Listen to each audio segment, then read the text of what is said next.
Hi viewers, welcome to our channel. So మొన్నటి వరకు చూసుకుంటే బీజేపీ అండ్ బీఆర్ఎస్ ఈ రెండు పార్టీలు ఒకటే అని చెప్పేసి కాంగ్రెస్ ఎన్నోసార్లు కూడా ఆరోపించింది. అయితే ఇప్పుడు చూసుకుంటే బీజేపీ ఒక యూటర్న్ తీసుకొని కొన్ని కామెంట్స్ బీఆర్ఎస్ ప్రభుత్వం పైన చేయడం అయితే జరిగింది.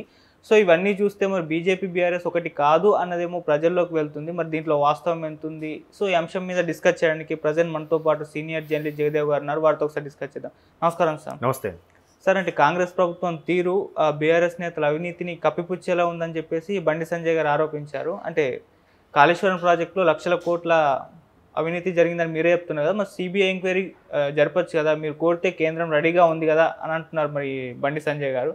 దీనిపైన మీ ఒపీనియన్ ఏంటి సార్? ఇక్కడ ప్రతిదీ కూడా 2-3 వెర్షన్స్ ఉంటాయి. మొదటిది బీజేపీ బీఆర్ఎస్ రెండు ఒకటే అన్నారు. మేబీ అంటే చాలా వరకు కొన్ని సయోధ్యగా వెళ్ళడం, కొన్ని విమర్శల్లో కూడా చూసాం. అది ఎప్పుడు బండి సంజయ్ గారు రాష్ట్ర అధ్యక్షులుగా ఉండేటప్పుడు ఆయన తరం అయిపోయిన తరువాత ఈ రెండు అబ్జర్వ్ చేస్తే, బండి సంజయ్ గారు ఉన్నప్పుడు రాష్ట్రంలో బీజేపీ ఒక ఊపేసింది. రాష్ట్ర ప్రభుత్వం బీఆర్ఎస్ అలియాస్ టీఆర్ఎస్ ఉన్నప్పటికీ కూడా 2 అసెంబ్లీ స్థానాలు గెలుచుకోగలిగారు. తర్వాత పంచాయతీ ఎన్నికల్లో కూడా బాగా మంచి పోటీ ఇచ్చారు. ప్రతిదీ కూడా అంటే బీజేపీలో చాలామంది విశ్లేషకులు, చాలామంది రాజకీయ విశ్లేషకులు చెప్పే అభిప్రాయం ఏంటంటే, బీజేపీలో 2 వర్గాలు ఉన్నాయి. తెలంగాణ రాష్ట్ర బీజేపీలో ఒక వర్గము అంటే బండి సంజయ్ గారి వర్గము కంప్లీట్గా టీఆర్ఎస్కి అగైనెస్ట్గా ఉంటుంది. అది బాగా పనిచేసింది కూడా. ఆ ప్రభుత్వ వ్యతిరేక ఓటు ఏదైతే ఉందో అది గెయిన్ చేసుకోగలిగింది. ఎప్పుడైతే ఈ ప్రభుత్వ వ్యతిరేక ఓటు ఉందో ఇది ఎక్కువైతే టీఆర్ఎస్కి నష్టం అనే ఉద్దేశమో, ఇంకొక వర్గం ఉందని చెప్పాను కదా, టీఆర్ఎస్కి కొంచెం ఫేవర్గా, తెలంగాణకి కొంచెం ఫేవర్గా, లేదా లోకల్ అనే ఫీలింగ్ అనే ఫేవర్గా ఉండే ఇంకో వర్గం ఉంది. ఆ వర్గం, ఆ పేర్లు అనవసరం, పేర్లు చెప్తే బాగుండదు. ఆ వర్గము బీఆర్ఎస్కి సపోర్ట్గా ఉందని కూడా చాలామంది రాజకీయ విశ్లేషకులు చెప్పారు, మా సీనియర్లు, గురువులు లాంటి వాళ్ళు. అది వాస్తవమే.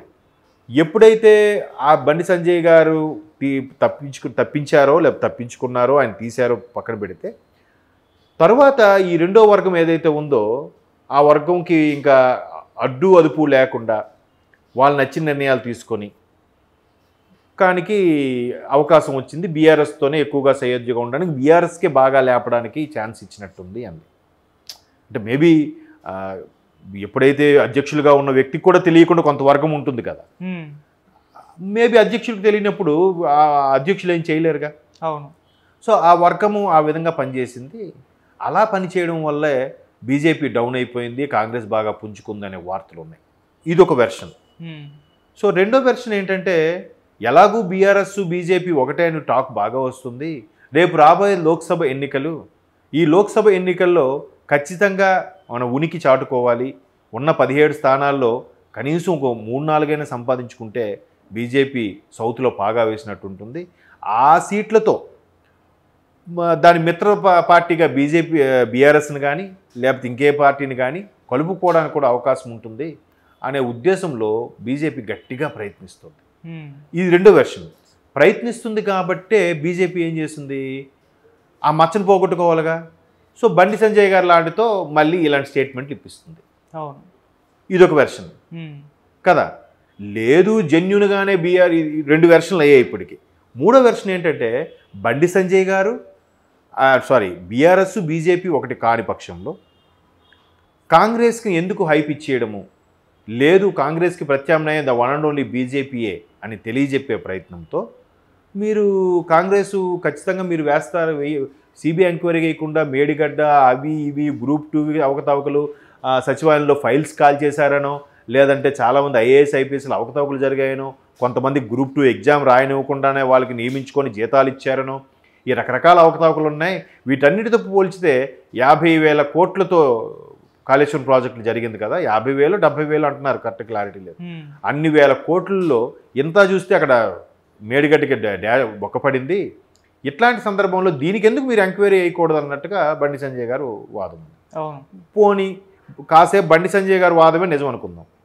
బట్ సెంట్రల్లో ఎవరున్నారు? బీజేపీ ఉందిగా.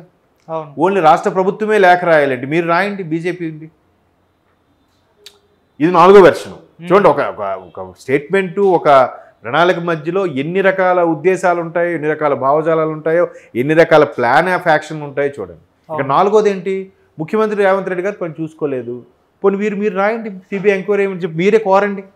ఇలా స్టేట్మెంట్ ఇవ్వడం కాదు, డైరెక్ట్ ముఖ్యమంత్రి గారిని కలిసో లేదా సెంట్రల్ను కలిసి ఇట్లా మాకు ఎంత అన్యాయం జరిగింది, మీరు ఖచ్చితంగా దీన్ని సిబిఐ ఎంక్వైరీ వేయాలని ఓ లేఖ రాయండి. ఎవరు రాశారా? ఇదే సంజయ్ గారు రాశారా? తెలియదు. రాశారో లేదో తెలియదు. బట్ ముఖ్యమంత్రి గారికి కాంగ్రెస్ బీఆర్ఎస్ ఒకటే అని వీళ్ళు రివర్స్లో బురద జల్లే ప్రయత్నం చేస్తున్నారు. ఇందులో ఏది కరెక్ట్ అనుకోవచ్చు? సో రాజకీయాల్లో చాలా బాగుంటాయి. అది అంటే మనలాంటి వాళ్ళకి అది అంతు చిక్కదు, దొరకదు, అర్థం కాదు. మనం అర్థం అయ్యేసరికి ఒక జనరేషన్ అయిపోతుందేమో.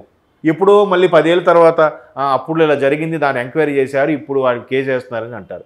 కేసు వేసినా కూడా కేసు పూర్వపరాలు అలా పరిశీలించి వాయిదాలు వెళ్ళేసరికి ఇక్కడ ఎవరైతే ప్రాజెక్ట్ చేశారో వాళ్ళు ఉంటారో ఊడుతారో అనుకోవడం, భూమి మీద ఉంటారో లేదో చెప్పలేని పరిస్థితి కదా. కాబట్టి రాజకీయాల్లో రకరకాలుగా ఎవడు వాదం వాడిని ఎగ్గించుకోవడానికి, ఎవడు హైపాడు చేసుకోవడానికి లేదు. వాళ్ళు ఒకటి, మేము ఇప్పుడు అలాంటప్పుడు వేయచ్చు కదా అని అంటారు. ఇప్పుడు కాంగ్రెస్ కానీ ఒకవేళ సిబిఐ మీద ఎంక్వైరీ వేసింది అనుకోండి, మీ రాష్ట్రంలో వీళ్ళు చేతకాక సెంట్రల్కి వెళ్ళారా, వీళ్ళు ఇప్పటికే ప్రభుత్వం వచ్చిందిగా వీళ్ళకి చేసుకోవడం చేత కావట్లేదు అని వీళ్ళే మళ్ళీ విమర్శిస్తారు. అవును, మన అన్నప్పుడు కాంగ్రెస్కి సిబిఐకి ఎందుకు వెళ్తుంది? వీళ్ళు చేయలేరు లోకల్గా, విజిలెన్స్ వాళ్ళతో చేయించవచ్చు కదా, లేదా వాటర్ బోర్డు వాళ్ళు ఉన్నారు కదా, వాళ్ళతో చేపిస్తే అయిపోతుంది కదా.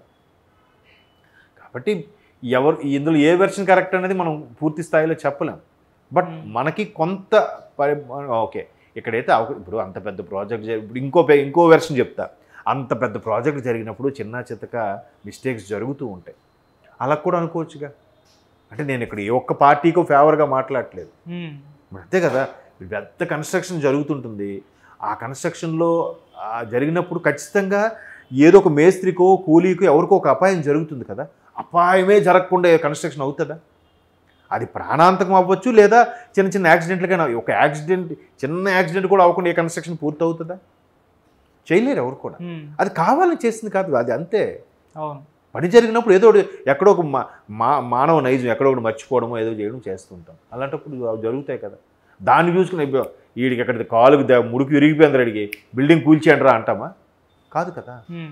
ఆ ముడుకు దెబ్బ కూడా తగలకుండా చూసుకోవాల్సిన ప్రయత్నమే ప్రతిపక్షాలది నిర్వహించే పాత్ర. అలా సో ఏది చూసుకున్నా ఎవరిని తప్పు పట్టలేం, కానీ అంతమేది చేసినప్పుడు పర్యవేక్షించాలి. ఎందుకంటే వాటర్కి సంబంధించింది కాబట్టి కొన్ని రకాల ఇబ్బంది వచ్చినప్పుడు కొన్ని రకాల దాన్ని ఏమంటారు ఫర్దర్గా చాలా కొన్ని తరాలు దాని మీద ఆధారపడి తిండికి కానీ పంటకు కానీ తాగడానికి కానీ ఏమైనా ఉపయోగపడతాయి. కాబట్టి చాలా జాగ్రత్తగా 1-2 సార్లు పరిశీలించాల్సింది. మరీ అందరికీ తెలిసిపోయి అంత పెద్ద బ్లండర్గా ఎందుకు చేయాలి? చేయకూడదు కదా. అది కప్పిపుచ్చే ప్రయత్నం అయితే చేయకూడదు. ఇప్పుడు కాంగ్రెస్ కూడా ఇన్వెస్టిగేషన్ స్టార్ట్ చేసింది మేడిగడ్డ మీద. మెల్లమెల్లగా ఒక్కొక్క మంత్రి రోజుకో సమీక్ష నిర్వహించి చేస్తున్నారుగా. లేకపోతే వెయిట్ అండ్ సీ. అప్పటికి గట్టిగా మాట్లాడితే నిన్న 7వ తేదీకి నెల ప్రమాణ స్వీకారం జరిగి, మరి మంత్రులు ఎప్పుడు ప్రమాణ స్వీకారం చేశారు? ముఖ్యమైన వాళ్ళందరూ స్టేజ్ మీద చేశారు ఆ రోజు. తర్వాత మెల్లమెల్లగా చేశారు. ఇంకా నెల అవనివ్వండి. ఇప్పుడే మీరు ఒక పక్క నుంచి మేము ప్రతిపక్షమే అని చెప్పి స్టార్ట్ చేస్తేలా? ఇంకా ఉంది, ఇంకా 4 సంవత్సరాల 11 నెలలు ఉంది టైము. అప్పుడు వరకు మీరు ఆడుకోండి కదా. కాబట్టి అది సిబిఐ ఎంక్వైరీ వీళ్ళు కూడా లేఖ రాయొచ్చు, బలవంతంగా ప్రెజర్ చేయొచ్చు, లేదా ఒక లాయర్తో పిటిషన్ వేయించవచ్చు, ఏమైనా చేయొచ్చు. అంటే వాళ్ళ దగ్గర ఆధారాలు లేవేమో సార్. ఆధారాలు లేవో, లేదు నిజంగా వీళ్ళందరికీ సయోధ్యం ఉందో ఎవరికి తెలుసు. సో బండి సంజయ్ గారి హయాంలో బీజేపీ బాగా పుంజుకుంది కాబట్టి ఆయనతో చెప్పిస్తే ప్రజలు కొద్దిగా కన్వే అవుతుందని చెప్పించారేమో, ఎవరు తెలుసు. కాబట్టి రాజకీయాల్లో ఇన్ని వెర్షన్స్ ఉంటాయి. ఏ వెర్షన్ మీ ఇష్టం, మీరే పిక్ చేసుకోండి వెర్షన్ లేదో ఏది వాస్తవమో. Okay sir, thank you so much.